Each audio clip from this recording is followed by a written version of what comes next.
Hello, my name is Ashley Scher. I'm the founder and CEO of Share Love Fund. Today we're going to explore chapter 2, verse 50 of the Bhagavad Gita. Chapter 2, verse 50 reads as follows. The one who has trained the mind to stay centered in equanimity in this life has cast aside both good and evil karma. Therefore, by all means, practice yoga. Perfection in action is yoga. I often quote this sloka as a definition for yoga. Perfection is action in yoga. The act becomes perfect when you do it with all the joy without expecting anything in return. All other acts, however wonderful they are, however beautiful they look, whatever religious label they get, are still imperfect acts because they will affect the mind. Then you are not free from the feeling of profit or loss. You might ask, why can't I do something to get some merit? You say, let go of all the results. But what good? But what about good results? What's wrong with that?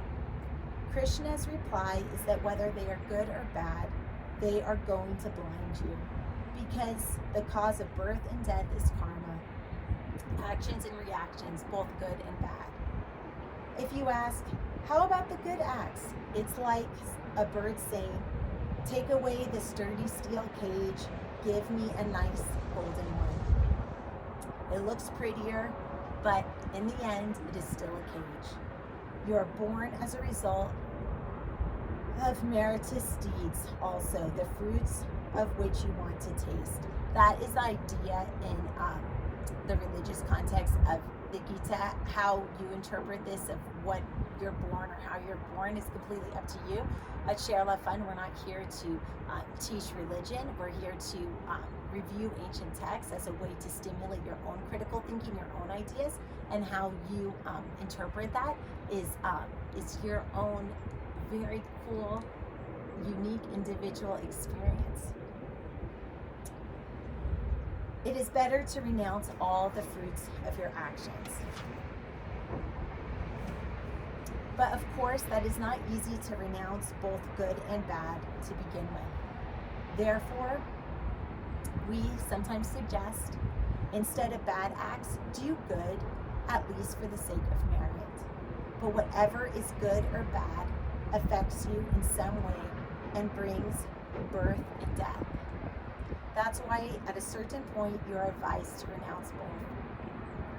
When you do that, you just perform your own duty without any attachment. This keeps your mind clean. There's no reason to get disturbed, no disappointments, no grief, no fear, no competition.